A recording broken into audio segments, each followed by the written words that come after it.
And infectious disease expert Kellee Dixon is here today from Mayo Clinic Health System to talk to us more about concerns of the Ebola virus. So thanks for joining us. Happy to be here. You know, some people might wonder, this is not in our community as far as we know right now, but when it comes to Mayo, if someone showed up today with these types of symptoms, is Mayo already have a plan in place? We do. We've been working very closely with our colleagues in Rochester and the entire infectious disease department and infection prevention. We have put a plan into place. So if a patient were to present today in the ER, we're ready and prepared to give them safe care and protect everyone else. And some people might wonder, what are some of the symptoms that you would expect anyway with Ebola? The earliest symptoms really could present a lot like flu, but it's going to get really bad really fast. And then this is a hemorrhagic fever, so it's most likely going to result in bleeding as well, which of course would be very different from the flu.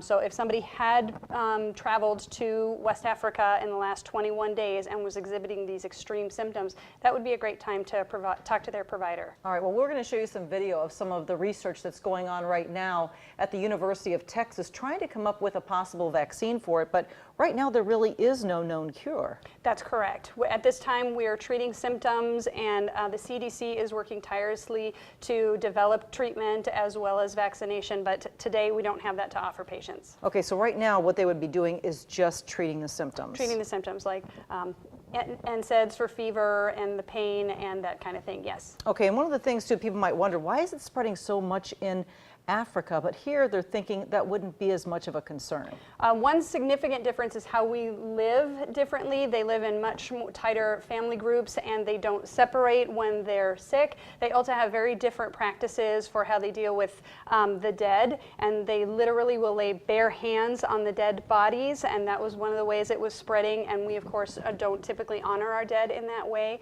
So most of the time, it's not most of the time, it is only spread through close contact with bodily fluids, and we don't have that same kind of close contact with bodily fluids. Very good. Kellee, thanks so much for joining us, and don't go away. I know later we'll be checking in with you to talk to you about flu vaccines too. Yes, yes. All right, thank you very much.